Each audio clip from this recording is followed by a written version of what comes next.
Hello everyone, this is Shining Noctowls, and tonight I wanted to do a very special video for you guys. I figured I've been doing a lot of research on what my Uncle Herman calls migrational kind of DNA, as it were, and I wanted to do a video regarding, because I know a lot of people have this question, even Native Americans particularly, or Indigenous Native Americans particularly in the US, because I've noticed this quite a few times. I watched this video of this one Zuni lady that she kind of posed the question, are quote unquote Mexicans Native Americans? And it was kind of silly because she didn't even go to Mexico to find this out. She actually went to Chile of all places, which is way in the south of the continent.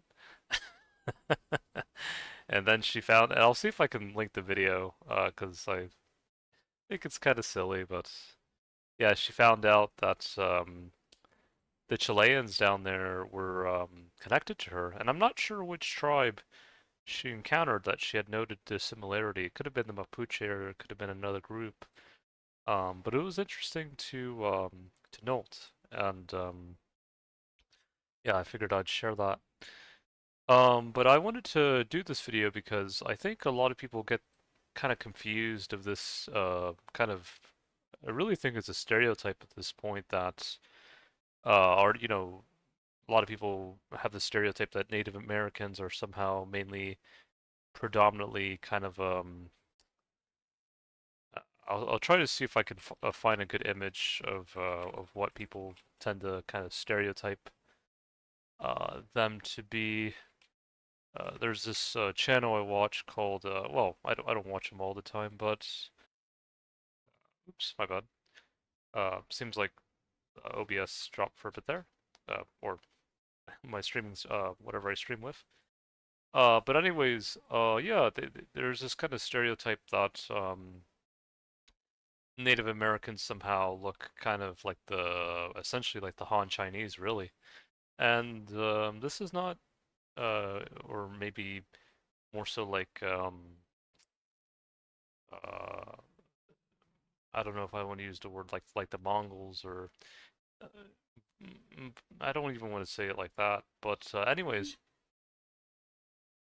it's kind of a stereotype because, of course, there are some native people that do look more quote unquote I don't even want to use the word Asian, but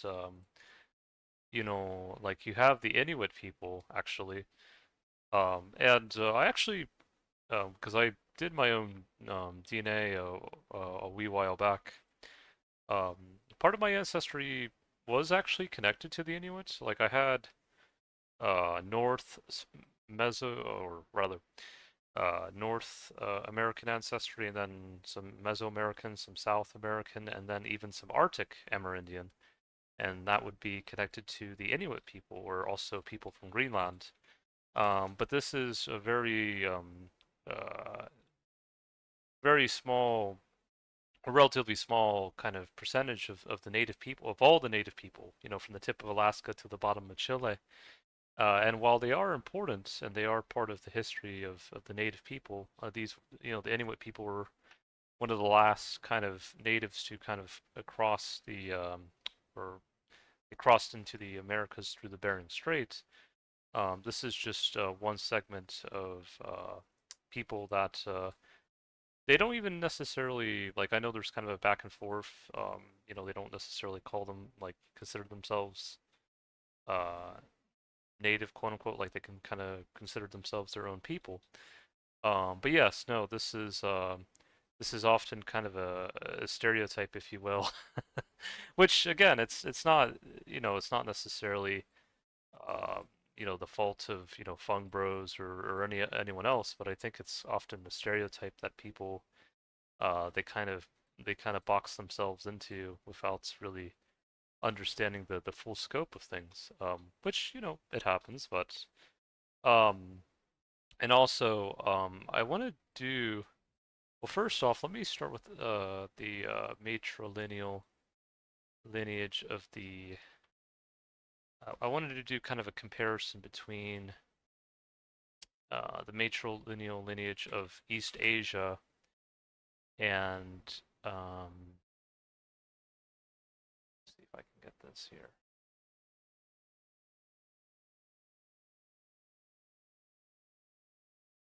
Let me look. Give me a sec, guys. I might just this makes it. Yeah. Sorry, guys, if the stream's kind of cutting in and out. It's not something that necessarily want to happen, but it happens. Let me see if I. Well, nah, it should be fine. Anyways, I just want to make sure I get this all right for you guys. But anyways, if you look at the matrilineal lineage of the native people in the north, you see more so. I guess we can start with what they call the Eskimos, or really, um, I guess in this case they would be the uh, probably really kind of considering the Inuit people. They have a percentage of haplogroup D, which actually it's kind of I'll see if I can pull it up here. I'm actually going to copy this, just make it easier. Okay. Yeah, I just like want to make sure I get all that straight. Okay, so basically you have the kind of the what they call it, the uh, Escalute people, but I know they don't like being referred to as Eskimos because I believe it was a derogatory term that was used to kind of denote them as raw fish eaters, as it were. I think they often prefer to be referred as Inuit people. And so the Inuits, they kind of live in the far northern parts of the Americas, kind of being the northern part of the US or Alaska, Canada, and Greenland.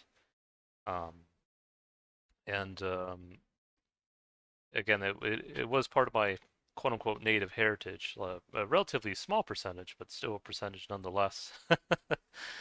And then, the next group we have here is the uh, Nade people. Hopefully, I'm pronouncing that right. And the Nade people, they kind of, well, they kind of live in the northern parts of the Americas, mostly concentrated in the Alaska or southeastern Alaska, northern Canada, and also kind of uh, being very close to the Pacific Northwest as well. Um, and I believe the Tlingit and Haida are also connected to the Na people as well, or the Athabascans. But I will check to make sure. It says here.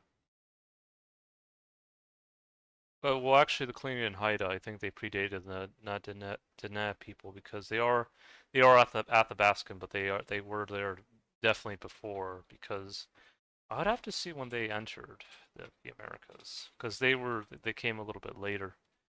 Yeah, 8,000 before Common Era. And then if you look at the origin of the Haida people, they've been there for uh, how long? They've been there for, I think, for yeah, 20 yeah, they were there before the Nadene people for sure. And also the Tlingit as well. And the Haida, for people who don't know, they live in the Pacific Northwest off the coast of British Columbia, Canada. And the Tlingit, how long they live there? At least 11,000 years, yes. So, really, the Tlingit and the Haida, they were there before the Net people, at least from what it seems, and definitely way before the Navajo and Apache for sure, because the Navajo didn't at least come into the Southwest until I think like a little over 1,000 years ago. Let's check to make sure. Uh, Again, I'm learning this myself, so I guess we're all learning together. But no, the Navajo they came to the Southwest sometime around 14. Okay, so less than 1,000 years ago. Really, it's only really been kind of relatively several hundred years, not any time. It's relatively been relatively recent, as it were. And then when the Apache. Okay, so around the same time, yes. Okay. And then when you go further south, then you get the native Amerindians, and these were the original people of the Americas, or you could call them the OG. And you see how the Pacific Northwest they have that small sliver along the coast that is kind of in a bright red, uh, kind of rust kind of color, and I would assume that would probably include the Tlingit and Haida, which would make sense because if you look at the ancestries, like I did some ancestries of people essentially in Latin America, and I know a lot of people, I don't know, I'm gonna try to see how I can break this down.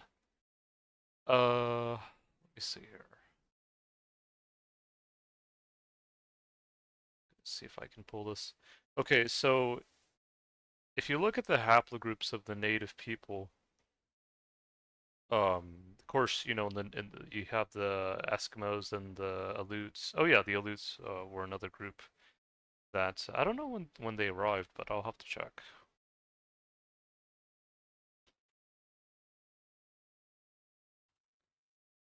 Okay, so 4,000 years ago. Okay. I think I had a small connection to them as well. Wee connection. Anyways, again, I want to represent all of them because I know, again, like, again, it's important to break these stereotypes because I think a lot of people have this very, I don't want to call it like a misconstrued image of what Native people are as a whole, but I just want to let you guys know that there is quite a diversity of Native people. I think there's at least I don't know how many tribes there would be in total from the tip of Alaska to the bottom of Chile, but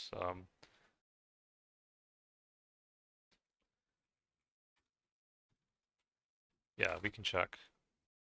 Well, but I'm talking about from the tip of Alaska to the bottom of Chile. Let's see. I mean, in Mexico, if you want to look in Mexico alone, it's quite a number. Yes. Let's look. Yeah.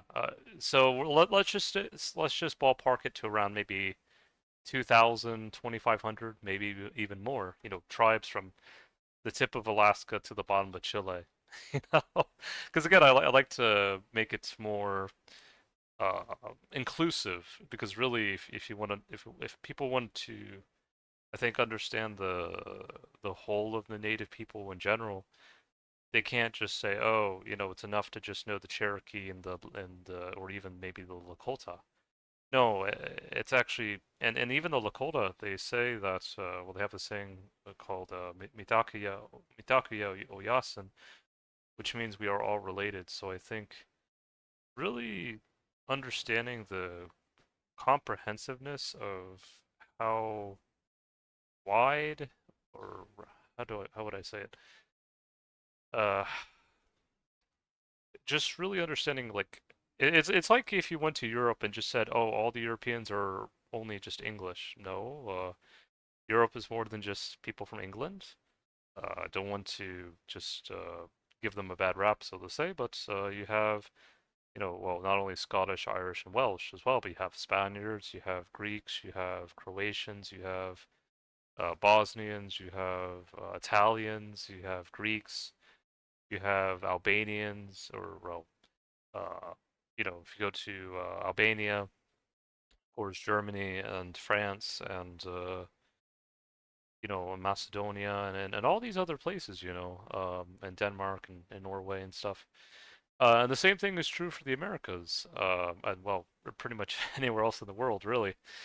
Um, but yes, no, if when you look at the map of the Americas and the different native people that inhabit it, actually here for North American Amerindians, it really has a mixture of A, B, C, and D, and also a small percentage of X.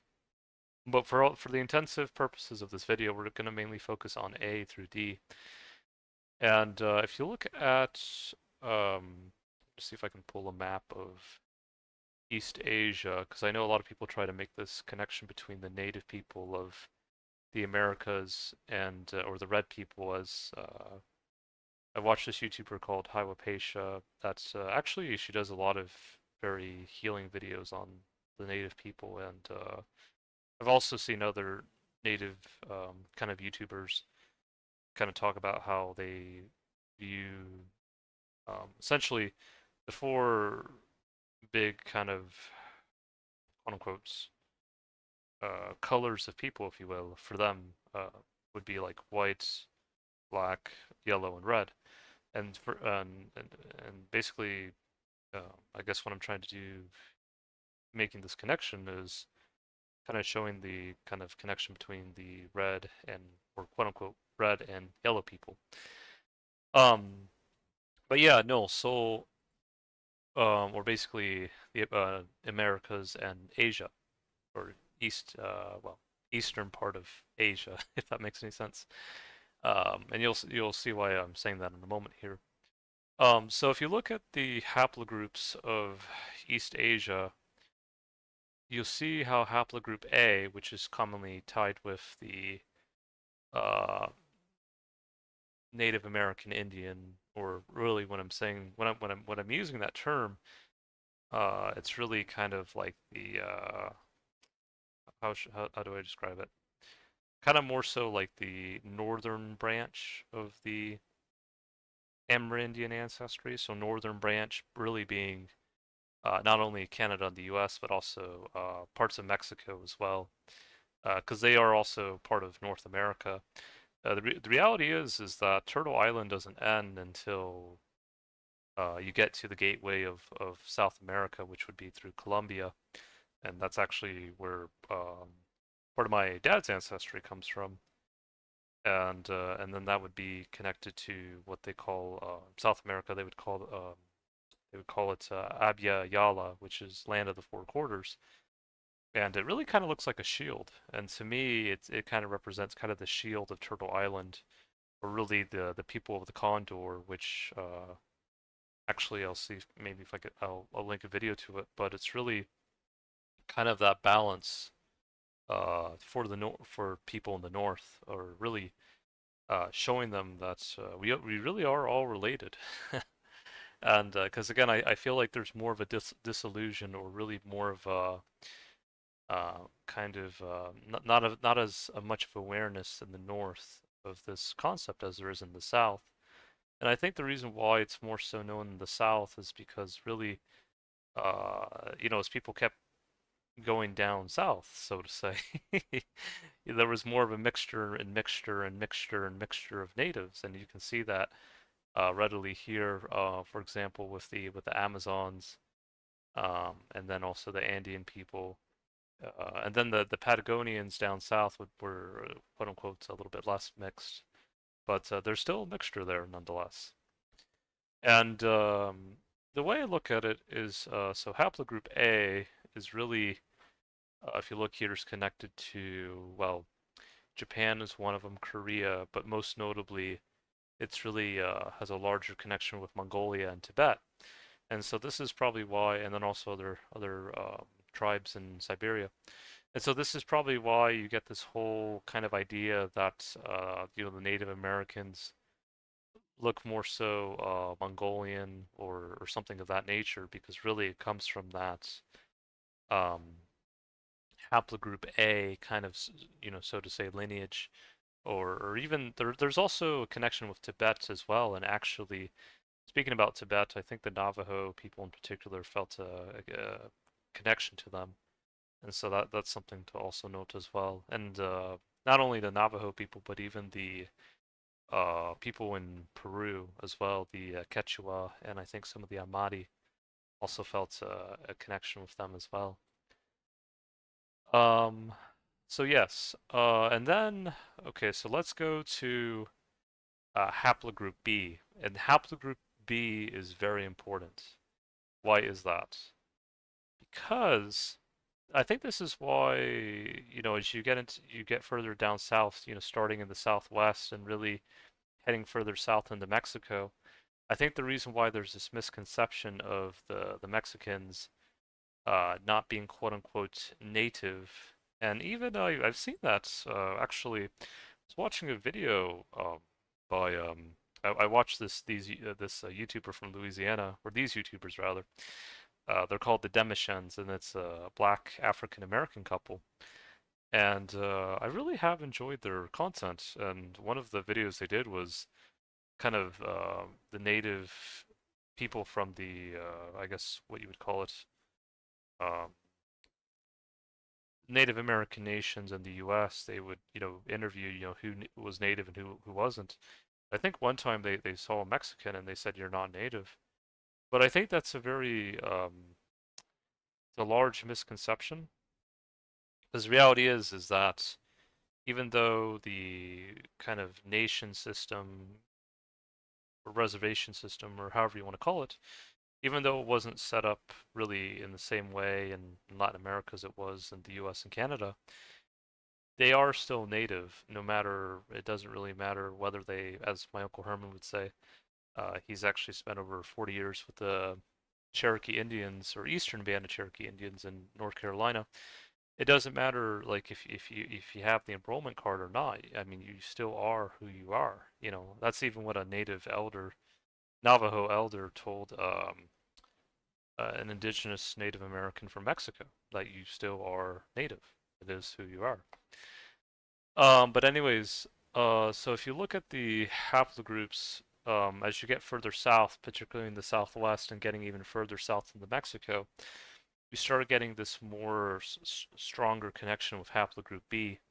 And haplogroup B to me really represents the temple builders of the natives, really the ones who, you think about the temples and in Mexico, like the different kind of temple of the, I think they have the temple of the moon, temple of the sun, and also you have Machu Picchu in the Andes as well. And it's kind of interesting. I had a Native American Mexican friend who he didn't even know Machu Picchu existed until I mentioned to him about it. I guess I wanted to tell him, uh, the Mexicans weren't or the I know there were you know different tribes, Mayans, of course, the Aztecs, Zapotecs, Mixtecs, Tolteca, and I'm sure La Carancita can school me. She actually did a video. Basically, it's like people were trying to like kind of mess with her because she did her ancestral test and she came out pretty much 100% pure native. And then they were saying, "Why are you speaking Spanish? Why aren't you speaking the language of the Aztecs or the Nahuatl?" And basically, she schooled them, and she's like, "Listen, got a lot of different languages in Mexico. She's like, Mixteca, Zapoteca, Tolteca, all the 9 yards." And then she also said, that's the basically the language of Nahuatl, or the Aztecs was kind of a language that was used by the Aztecs when they ruled over the indigenous people of Mexico, even before the Spaniards had come. And when the Spaniards did come, really, how the Aztec Empire was overthrown was it was kind of a coalition of native people and Spaniards who kind of banded together and overthrew the empire. And yeah, it's one of those things where I when I was listening to La Carancita, she actually does this kind of uh, she kind of offers kind of classes in Spanish, but basically she has this kind of class or offers classes where she kind of promotes Thrive in Spanish, and I actually really enjoy it. I really appreciate how much she really embraces the language and really kind of connects with it. Even though she doesn't have necessarily any ancestry from Spain. Um, Basically, there's a saying that I like to say, ya está parte de la familia, or you're already part of the family. Whether you have Spanish blood or not, if you are part of the family, you're part of the family. And I think that goes back in line with Itakuya Oyasin, we are all related, or also the message of the rainbow that we all come from, or at least in my opinion, we all come from this rainbow of color because if you look at all of us, no matter what shade you are or what your ancestry is, we all come from the rainbow, which really is this wealth of color that we originate from, from the stars and things of that nature.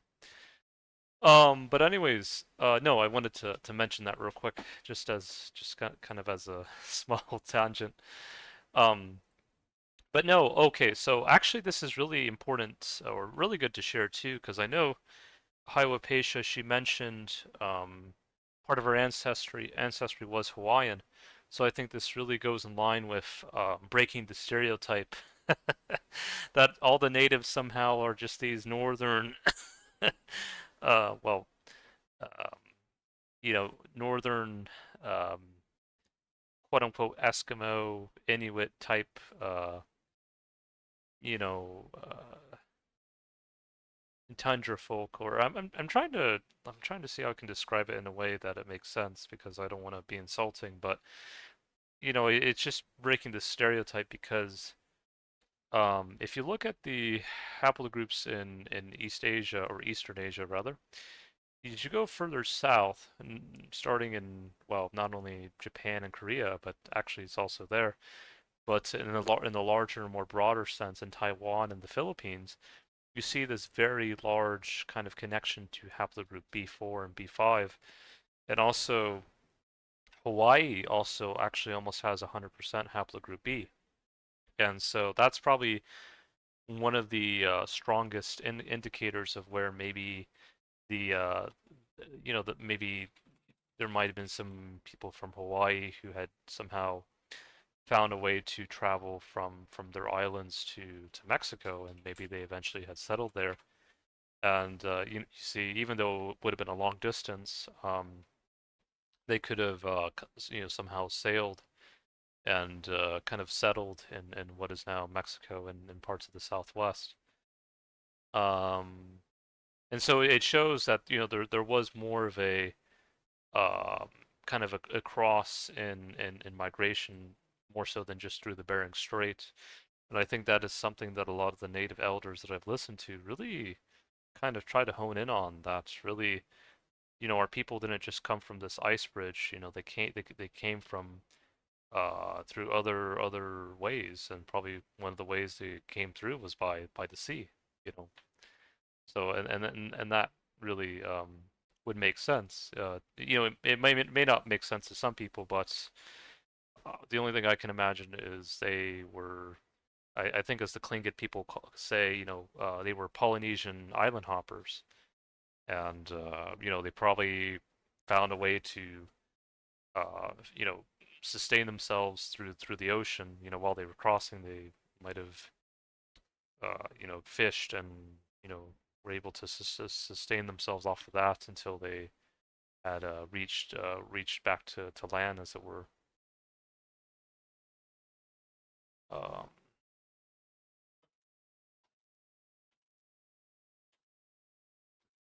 and I mentioned the Tlingit specifically because they are one of the older tribes of the Americas in reality. Yeah, so if you can see here, believe that the Tlingit people have migrated from Polynesia by island hopping. Yeah, so that could have been another path as well. And the reason why I say this is because the Tlingit are also connected or have said they've been connected to the Jomon and Ainu, and the Ainu are well, let's start with the Jomon, then we go with the Ainu. The Jomon really are the indigenous people of Japan. And actually, when I did my ancestry, that was one of the strongest groups that I was connected to. Um, before and then uh, aside from the Jomon, then there was Athabascans and then Siberians, but the largest group was really the Jomon. And the Jomon, these are the indigenous people of Japan. They've lived there for tens of, well, over 10,000 years. And this also kind of breaks the stereotype of all, all Asians look the same, because this is really not the case. If you look at the Jomon versus the Yayoi, and the Yayoi came later from Korea and had settled the Japan, and brought rice farming and the like. And you can see here how the Jomon really had more of a quote unquote I don't want to say well, could be maybe quote unquote more Polynesian look than really the Yayoi, or the kind of the more so stereotypical, well, I don't want to say stereotypical, but more so what people tend to kind of perceive as an Asian look, so to say. Um, and I think it's important, because I think a lot of people really they don't know about this. They either just haven't done the research, or they just really are kind of lost in this sea of information. But you can see here how the Jomon really, when I look at him, honestly, I kind of think of um, if this man, were in Mexico, he would probably fit right in. So could also show that Jomon may have not only had a connection with the people of South America, like the maybe the Mapuche and the Quechua and Amati, but even potentially also people as far north as well. They were connected to the Klingon and Haida, so I guess it would make sense they could also be connected to people from Mexico. But yeah, no, that definitely makes sense. And then of course have the Yayoi, which is, and it's actually kind of interesting, because I was actually connected um to the Fujiwara clan somehow, which were connected to the Yayoi somehow through, of all places, through like part of my ancestry that was connected to like Eastern Italy. It was very interesting, but something that I figured it'd be important to note, how you know how far different people migrated, um, and so that is something interesting to note. But yeah, no, it's one of those things where um, really understanding the migrations of how people traveled, and how they kind of got to different places, even back, that many thousands of years ago, I think is very important to understand indeed. So yeah, you really have with going back to haplogroup B, you really have more of that temple builder, Polynesian, and I think if you think about some of the temples that were built, I think about I don't know why I think like some of the temples in Indonesia, might have had um, you know could have had some kind of potential connection to some of the temples that were later built, in Mexico, for example. One temple I know to most notably, though, really, and this was, I think, during the Kofun period of Japan, and I think really, let's see if I can pull this up, because there was a temple that reminded me very much so of a temple that I would have seen in Mexico. I'm gonna see if I can find it here.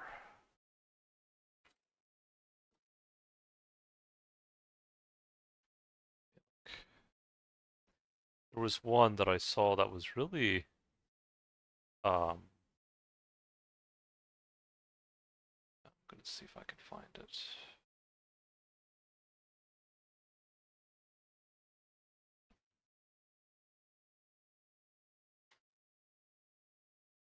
This one. Yeah, so this temple in Takasaki, or yeah, Takasaki. I want to make sure I get it right. Yeah, Takasaki, Japan. Hodata burial mounds. I think this was built during the Kofun period, I think. I'm gonna see if make sure if that is the case.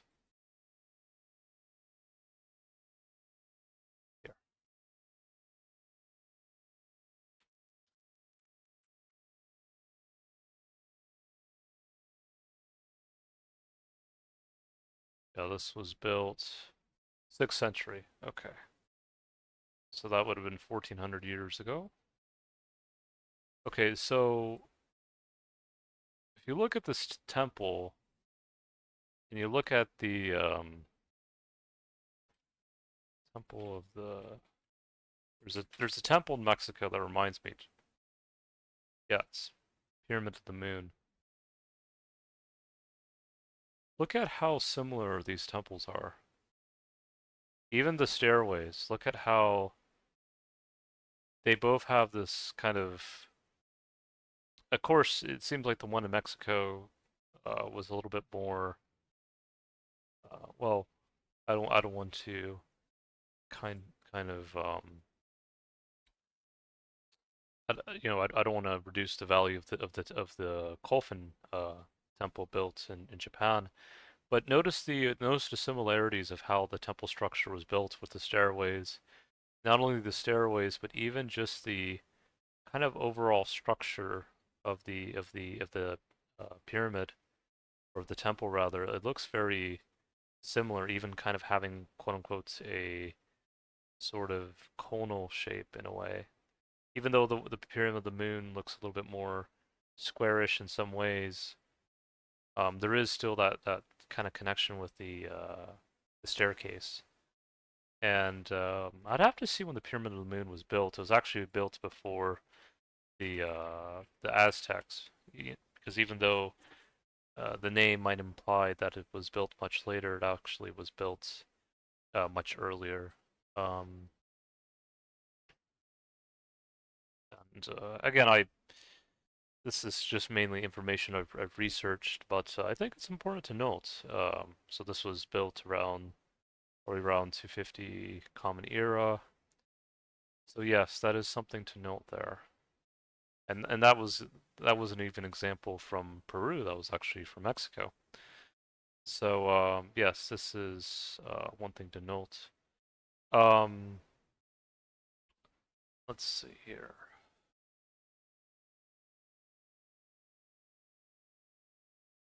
Okay, so I think we're done with haplogroup D for now. I know we spent a wee while on that. I also want to just quickly note that it also traces down to the Amazons and also with the Andean people as well. And actually, I watched the. I'll see maybe if I can. I know I keep saying this, but I think this one I'll definitely link for sure. There was this Hopi elder that actually went all the way down to I think Peru, and the Hopi I believe they live in Arizona. I think I have to make sure if I get this right. Yes, Arizona. They live in Arizona. But anyways, they went down to Peru to meet the Keru people, and he said that pretty much this is where all life began in his eyes. And he said, basically the Keru people practiced the same thing he did, or that his people did. And this probably traces back through really the haplogroup B lineage that is present not only with the Quechua people and also people from Mexico, but even also the Hopi. And again, this is why I think when people have this misconception of that the Mexicans are not natives, uh, basically I actually watched this video of this Mayan elder that named Hanabatsman. That's basically he saw the Hopi as basically as his quote unquote relatives, where the Hopi were the guardians of space, and then the Mayans were the guardians of time.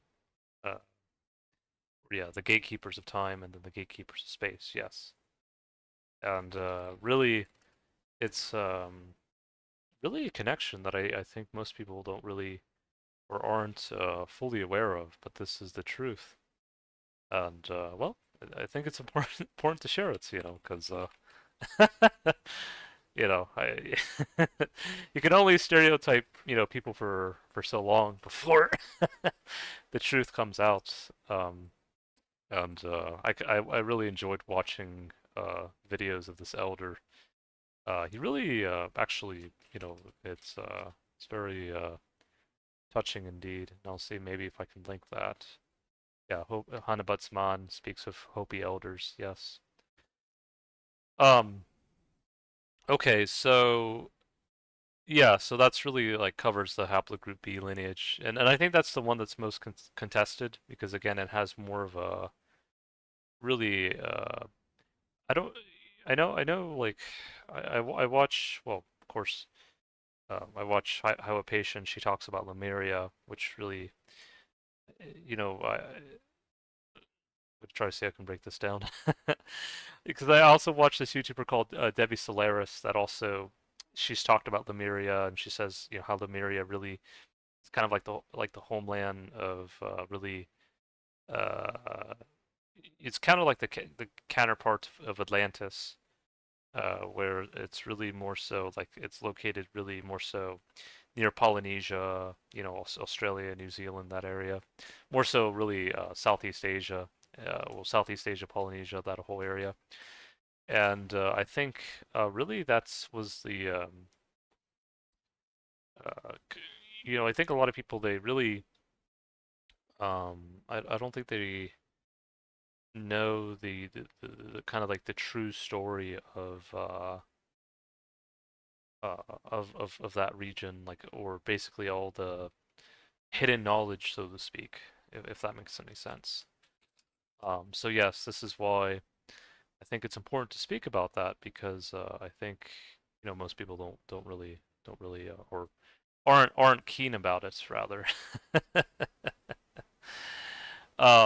But no, it's important to mention because it's important to I think give an equal so to say kind of or really an overall kind of respect for all the different native lineages, not just one, but you know the multitude of different lineages that all comprise what we know as today as indigenous Native American Indian. But let me see if I can pull this up here. I had this yeah, I think I accidentally kind of let me see here. I'm trying to pull back the here. No, we're not looking at haplogroups. Or no, we're not looking at Y-DNA right now. We're looking at mitochondrial or maternal DNA because I know that's what a lot of the native tribes are more so matrilineal. Let me look here. Let me look.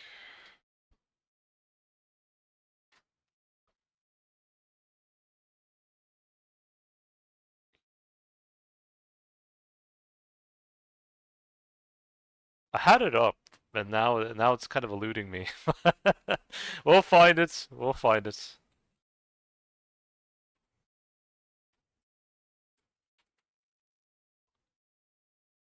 Okay. Maybe I maybe if I just do this now, somehow come back. Hold on. Here. Okay, so now the next one, haplogroup C. So haplogroup C, um, let's see. I don't know why it keeps disconnecting there, but okay. So haplogroup C, let me look. So you see how it's funny how I keep saying C.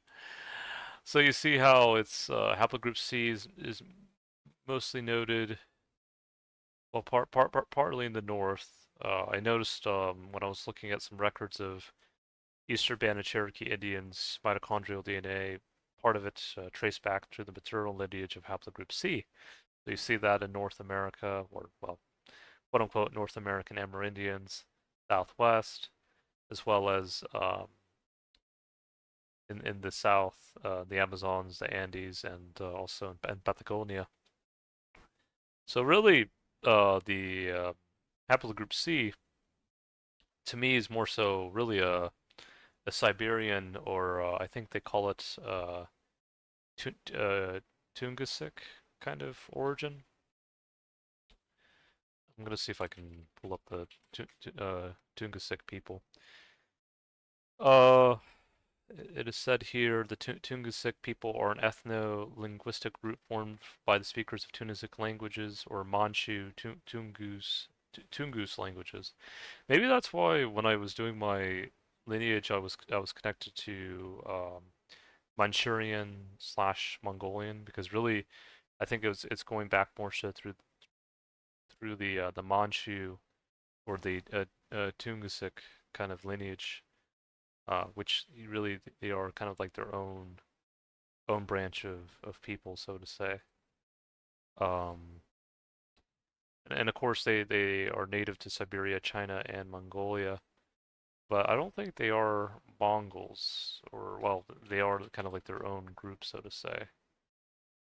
Um, it seems like they share kind of some affinity with Mongolic people and also Turkic people as well. Um, but yes, it's I think one group that was most notable,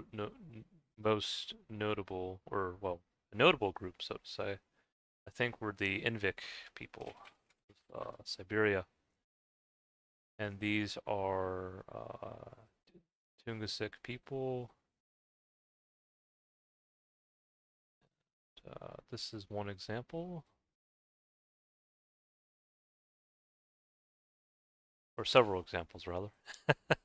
It just shows like how broad the native lineages really are and how expansive they are. You know how they really came from many different groups, so to say.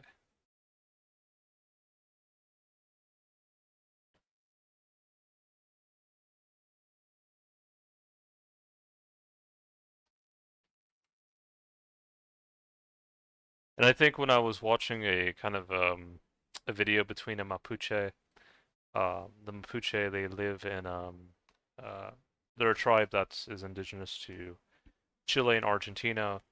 You know, she had met someone from Siberia, and I'm not sure if she was from a Tungusic tribe, but I remember she had met her and she had felt like she had come home, and you know, she had felt like that she was connecting back with a sister. And it was quite a beautiful thing to see indeed, actually. And I think it's important to note. Um, but yeah, I thought I would share that. Um, yes.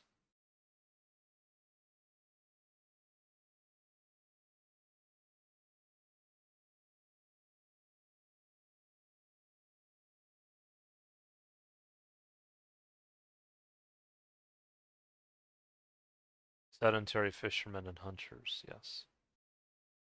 And I think let's see here.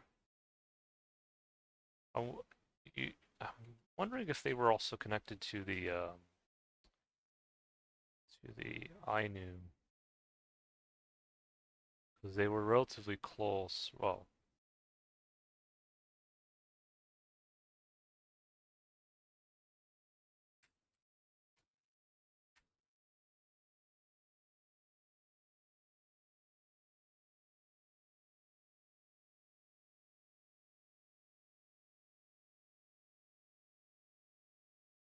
let's see.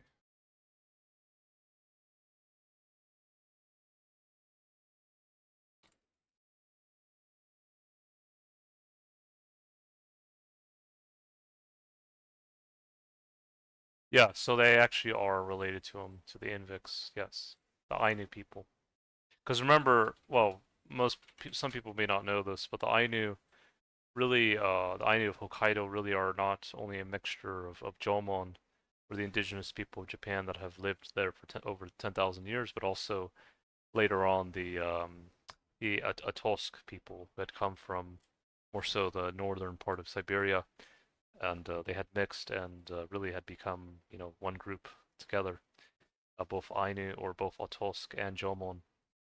So yes, and then these were um, they eventually became the ancestors of the samurai, and that's something also that most people don't really know about. They often have this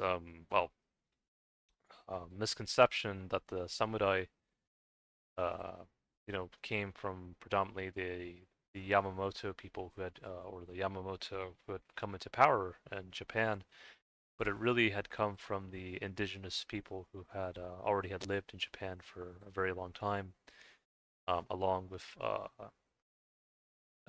kind of the Siberians, or well, Ottosk had come from the north, of course, but really the core root of it really was came from the Jomon, yes, and yes, but again, this is something that it is important to note. That's really it is important to really understand the native people and not only of the Americas but also of other parts of the world, Japan being one of them, and also really understanding the truth, so to say, you know. And so another group we have here. Okay, so we covered C. The other group is haplogroup D, and so this is the one that's I think this is probably one reason why the Japanese in particular have felt so connected in particular with South America. Because note, of course, you have the Aleuts in the north and the Inuit that do have haplogroup D, but they had come at a much later date, and I think their lineage was also a wee bit different than the really the natives from the south who were there much earlier before the quote unquote newcomers had come. I don't want to insult the Inuit or the Aleuts, but I'm just saying that there were people well before them, that were already here. So, anyways, you know, if you look at the Andean people in particular, like the Quechua, I always love them. They always have like the beautiful smiles, and I love the alpacas. They just really have this good energy to them. You look at their smiles and well, she looks very nefarious there, but it's these are Native Americans too, just as native as anyone else, and they may not have the powwows and all that they have in the U.S. and parts of Canada, but no, they are just as native as any other group of people. This is this is the truth, and they um I think there was kind of a video where they were connected to the Japanese actually. I'm gonna see if I can find it. There was a wee video. I'll see if I can maybe. I know there's gonna be probably a lot of videos I'm gonna have to link, but that's all right. Or well, I don't have to, but I choose to. I choose to. So but yes, no, there is a connection between the Japanese and the Quechua, and this is probably why, and also not only them, but also probably the Amari, and this is probably why Peru and Japan have had such a kind of long-term connection, because really these people have, well, the Japanese or the indigenous Japanese and the Peruvians have been connected for a long time.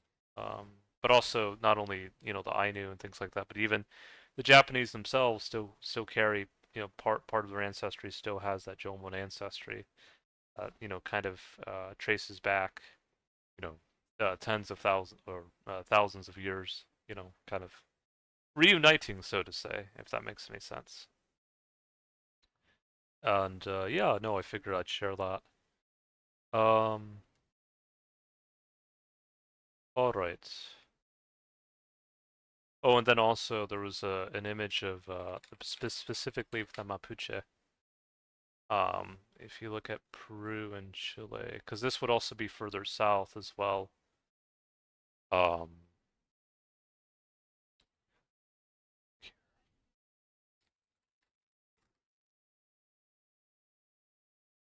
so there was a video, or not a video, but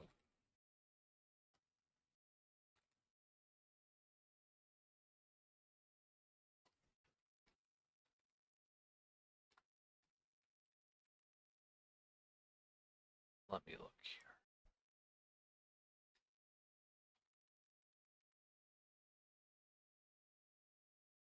There was an image I saw that was very telling.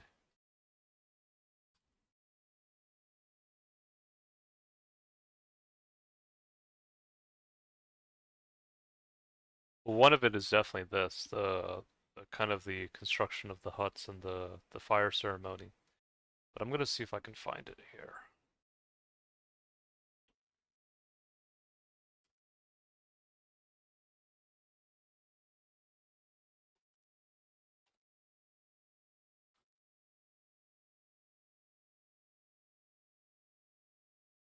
No, not Peru.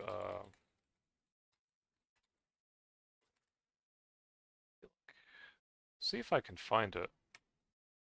It was here somewhere. Just, it's kind of eluding me right now. But we will find it. Uh,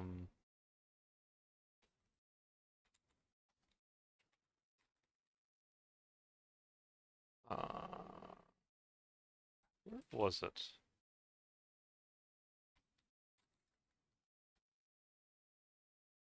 No, it's eluding me right now. Let me see if I can.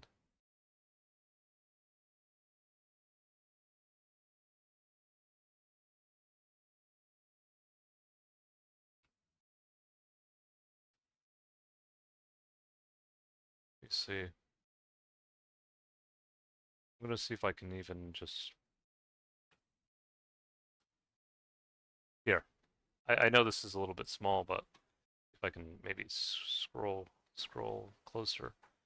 So you see this connection um, between the Mapuche and and really the Japanese, um, kind of connecting back to their indigenous roots. You see the very, the very noticeable similarities between both women, even the way they carry their children. And this really probably goes back to kind of like an ancient connection, kind of probably through uh, the maternal ancestry haplogroup D, as you can see, is most strongly noticeable, especially as you get further south, really into Patagonia, and this is probably where you have this connection between the kind of the the huts of the Ainu of Hokkaido, and also the huts of the I'll see if I can find some more. This is one example, but this is another example too of the Jomon huts. And then the Mapuche have very similar, uh, almost a one for one kind of construction of them. Yes, so you can see that between the Jomon and the Mapuche. And even if you look in the inside of the huts, the interior, um, they're very similar actually. With the fire, not only for the Mapuche again, but the Ainu as well, equally as strong. And this is why, yeah, you see here the fire plays just as important of a prominent role with them as it does with the Mapuche.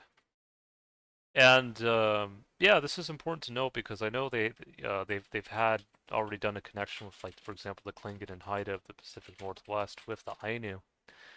But I feel like it'd be equally important to also do not only Ainu and Haida, but also really Ainu and Mapuche, because of course you can see it with them as well, and there's no denying that.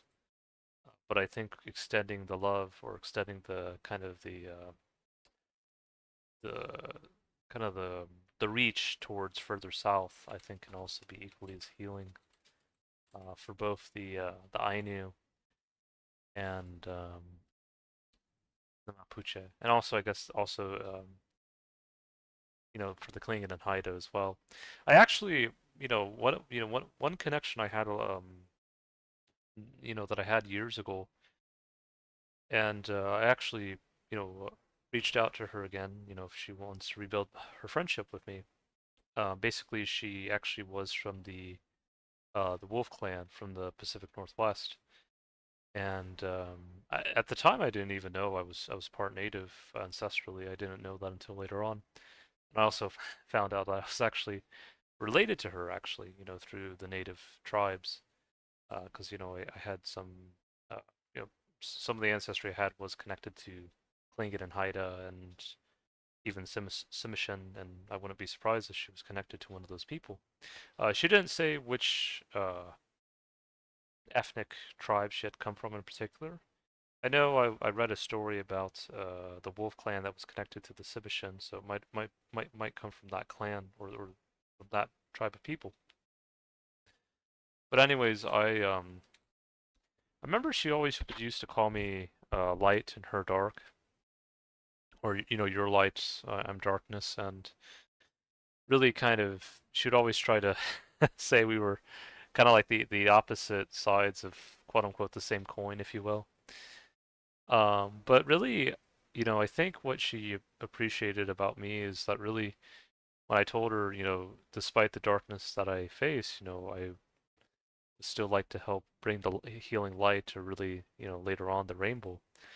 I think she really appreciated that because I don't think she really had met many people that had really had kind of helped her understand that concept. Actually, when I look at this man right here, I don't want to be insulting, but he could look like a native person from Mexico. And yeah, just kind of showing that connection as well. And also, I also want to kind of make a very important note here that the Haida people of the Pacific Northwest, their origin story regarding, kind of, you know, their origin story of people living on a cliff, or essentially there was a cliff that came out of the water, and that was kind of like the origin of their creation story. It's very similar to the Miztec people, actually, Miztec people of Mexico. And honestly, when I look at the Miztec and the Haida, I'm gonna look here really closely. See, when I look at this image of this Miztec woman, she really looks like her ancestry had come more so from the north, or really more so, I guess that's if you want to say haplogroup A, you can say that, or however you want to say it. But it just has more of that northern, that her people had come from the north, and yeah, I'm looking at this man. Like I just try to see like the connections, to really the underlying kind of connection. Miztec and Haida. I can see it. I can see it. It's kind of like I know this sounds strange, but sometimes when I look at detail, like my mom always would say, pay attention to detail. My mother, she most of my native lineage, or predominantly most of my native lineage was, from my dad's side. My mom's side is predominantly European, but she always told me, pay attention to detail, to really have a good eye for that. And so basically, I'm looking at this Haida man, and I'm looking at this Miztec woman, and I can see a lot of similar. I can see the similarities. Yes. I mean, the main difference would be, well, in the south, and since you would be more in contact with the sun, you might get more of a tan than in the north. But aside from the slight difference in tone color, or uh, they really have, yeah, I can see it. I can see it. I can see it. Um, and so yeah, that is important to note as well. Um, let's see if I can. I'm gonna pull a haplogroup A real quick just to show you guys just the connection between some of the tribes, for example, in Mexico, just to really break that stereotype, because really it's shouldn't really have ever. I wouldn't say it should have ever. Yeah, let me see if I can pull this up. So let me look. So notice at the top here. You have Tlingit and Haida, which is haplogroup A, and then from the Athabascans, and then you have going down, you have the Miztec, or well, you have quote unquote Eskimo, really Inuit people of Greenland and the northern Americas. Then you have Miztec right here, and you see it's very high frequency. Uh, it also shows, that the Aztecs weren't the only ones who had come from the north, or the Nahua people, or these would have been the Uto Aztecan people, which had come from Nevada, Utah, this area, and they were connected to the Comanche, and I guess the Hopi have some connection as well. Though I think the Hopi were there well before, or at least they had more of connection to the Mayans, and then you have well, let's hear Pima, Shoshone, Comanche, and then I think Apache might have also been part of it too. I'd have to check. Uh,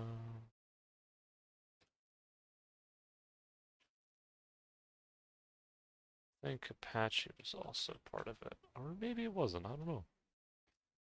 Or well, I think Apache is Diné, I think, but they do have a. I think the Apache are somehow related.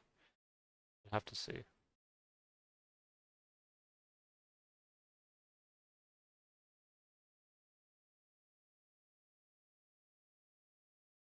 I was actually just watching a video about the Apache and how really the Southwest was really a brutal area, with the Apache, Comanche, and then the different tribes in Mexico, as well as, kind of, and then you have the Spanish, and then the kind of the U.S. settlers at the time. Uh,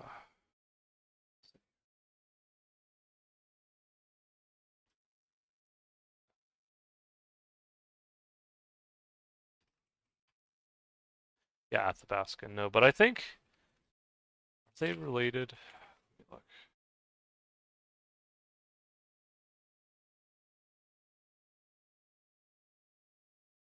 Are they at least related to the Comanche? Okay, no, they're not. No, the Comanche were related to the Aztecs, I think. Yes. Okay. No, I wanted to make sure because again, I'm still learning more myself, but yeah, no, that is the case. Okay. But no, so the Miztec would be haplogroup A, so they would be related more so to the Athabascans, and then you go further down, Siberian Chukchi.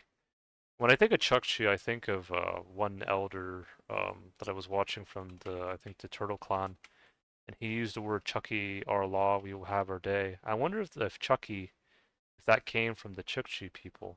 You have to wonder. If only because it sounds very similar, That's you think it would come from these people that had crossed. Um, but anyways, so you know, let me look. So you have Chukchi, Chickasaw, Choctaw, the Choctaw tribe, the ones who helped the Irish during the famine, or my extended family. Yes, the Choctaw really are beautiful message of kind of friendship and extending the hand. Yes. Um, then also then later on you get the Apache, Nahua Aztec, Shumash. I like that name, Shumash. Or no, I think it's Chumash. I like it. It's a fun name. I like the name.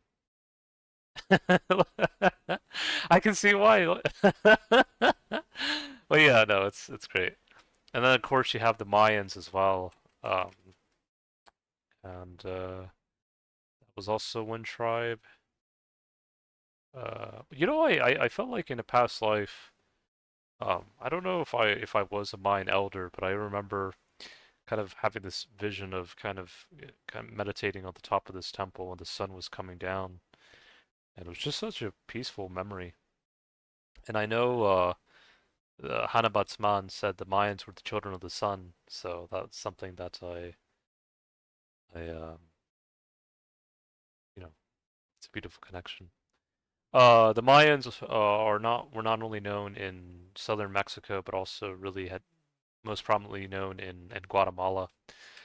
And actually, most of Guatemala, or a fair amount of it, is indigenous. Actually, I think they might even have a higher percentage than Mexico potentially. But yes. Oh, that temple looks very similar or similar-ish to maybe what I could have seen in one of my visions. Yes. Yes. Oh, especially this one. Yeah, because it has the covering on the top. Yes.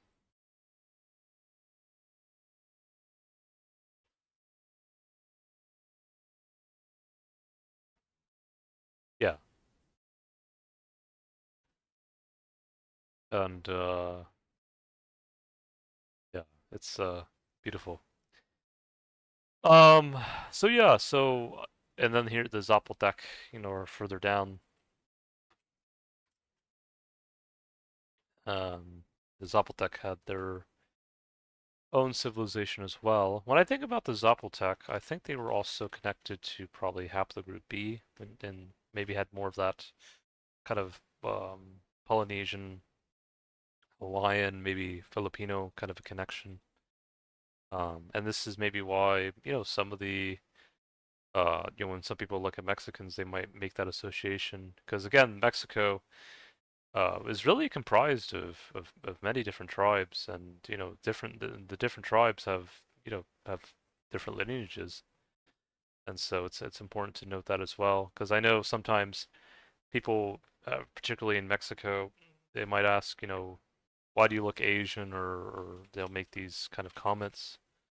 I know La Carmencita was one that really a lot of people, really were kind of questioning why she looked Asian, and that's probably because maybe part of her lineage was more so maybe further north, or part of it,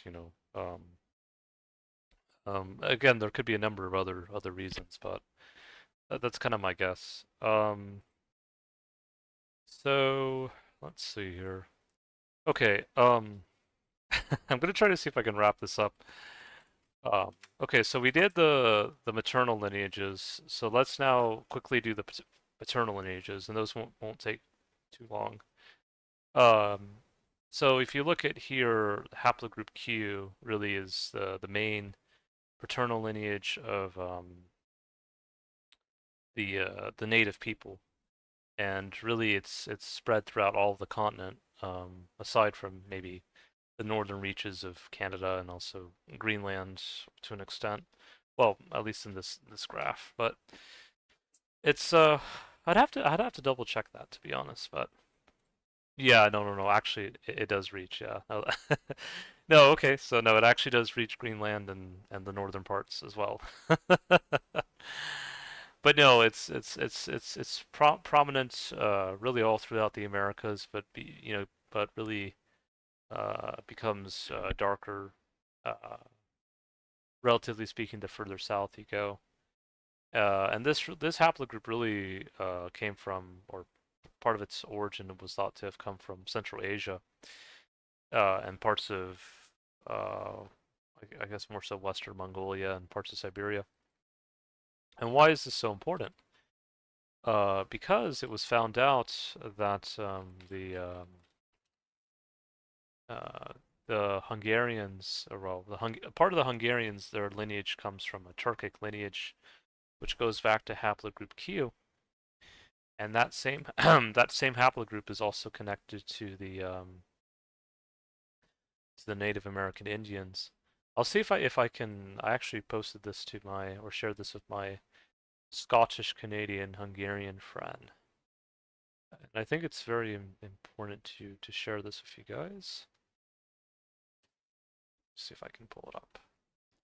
So here you go. I am Janos Marisco, amateur linguist, and in 1960s I visited Ecuador, which is in South America, where I was able to speak my native Hungarian with three Indian tribes, the Kahari, Michuka, and Pudaha.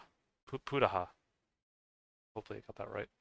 Some claim that if it's true evidence, largely ignored.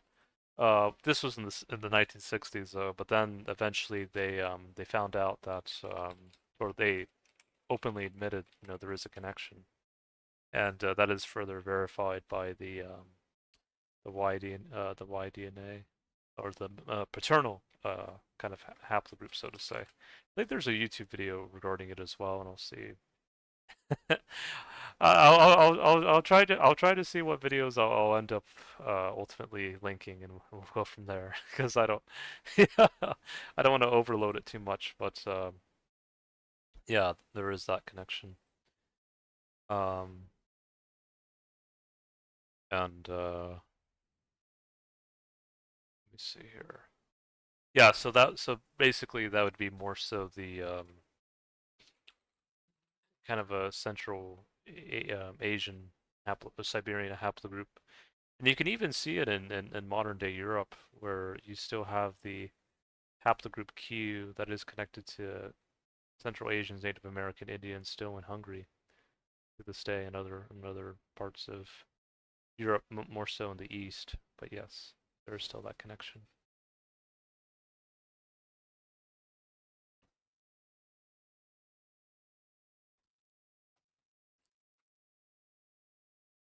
And then I'm gonna see if I can pull the people of tribes of Ecuador. Piraha. Yes, I like that image. And you see how they also look relatively similar as well. The man from Hungary, and even the women in Ecuador, native people.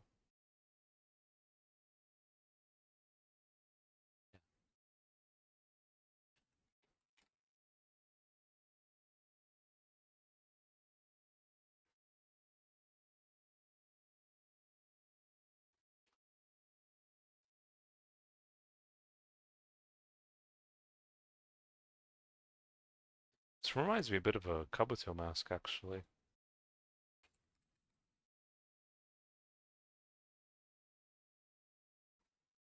Yeah, pretty similar.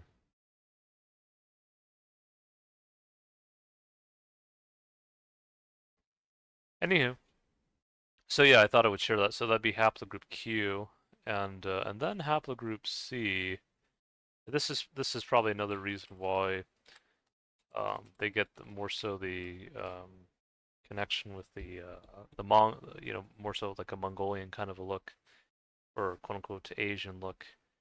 Um, this is because when you look at the haplogroup, haplogroup C, which again is not spread throughout all the Americas, unlike Q, because Q really was the original, the OG, so to say, uh, kind of paternal group. Actually, when I did my dad's ancestry, he did have haplogroup Q from on his paternal side, part of it, from a sample connected to Montana 12,000 years ago. Excuse me. And that would be come from the I guess more so the original people. Oh. But later on, as time passed, eventually haplogroup C, came into the Americas, and haplogroup C is more so really connection more so to the people of Mongolia, or really the modern day Mongols, or modern day Mongolian people. And I know there was this one Native American that he did his DNA, and I think he had like 16% Mongolian. And I think when he went to Mongolia, they thought he was Mongolian, and he's like, "I'm not Mongolian, I'm native." But then he found out that was part of his lineage. And you see how really, uh, that ancestry kind of stretches more so with the, I think in particular with the Nada people who came, to the Americas much later. And it's really spread more so in the northern parts of the U.S. and Canada, as well as in parts of the Southwest with the Navajo and and I think also with the Apache. Um, I think maybe that's why my friend Joel, he was always like, I'm Apache. Well, not only he was Apache, part Apache, but he also was like, I'm Korean, I'm Korean. I'm like, all right, go ahead.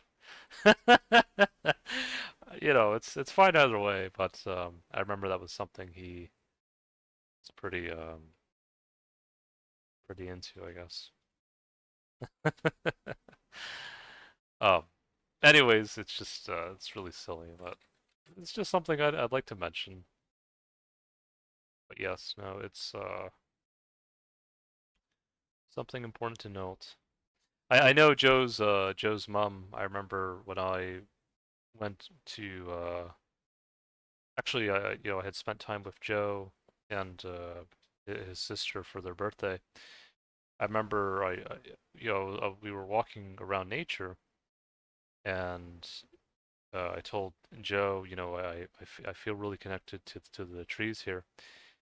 And Joe's like, well, we're connected to nature too. And then Joe's mom, or what her Uncle Herman would call the elder, she said, well, he's really connected to nature.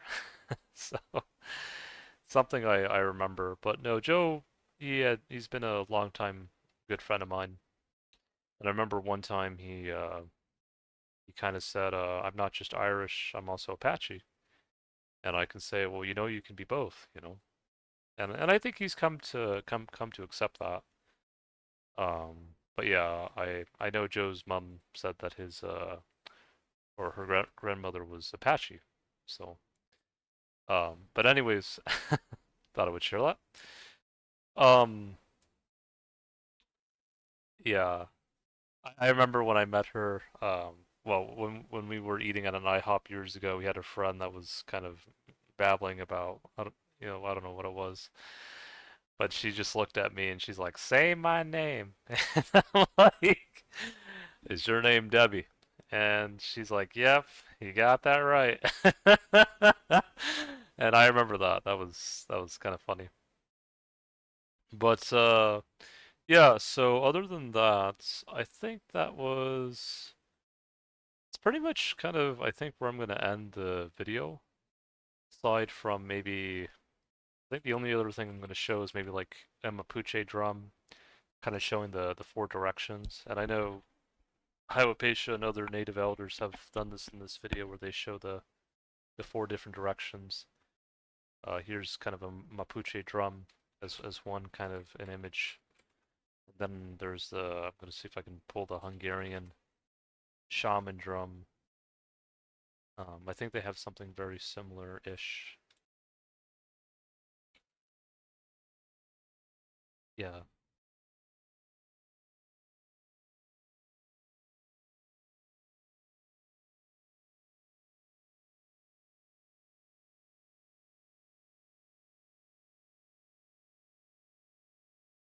and it just shows that the kind of shared ancestry back through Central Asia and Siberia. You can see it here with this man here, this Hungarian man, which he also looks kind of native to me, but it also shows that connection. And yeah, it goes back through that connection. And also, I think even of course the Mongolian drum, I think would also be similar to an extent. Yes, four directions there. I think maybe even with the Norse drum, or the Norse also have the four directions too, I think. Yes. And that probably comes from really an ancient lineage back through Siberia or Mongolia or somewhere around there. Kind of that connection.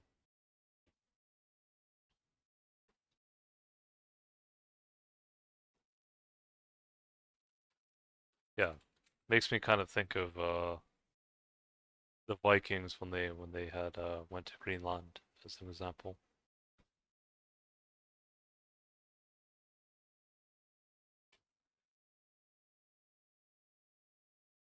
Yeah. All right. Other than that though, I think that's pretty much it. I think I covered all the bases I wanted to cover. Um, yeah. All right, guys. I think I'm gonna end the stream here. Hope you guys found it insightful. Hope you guys found it as something that you could, somehow, or something or video you could learn from. But I think for now, I'm gonna head off for now and take a bath and get some sleep here. Anyways, guys, hope you take care. Bye for now.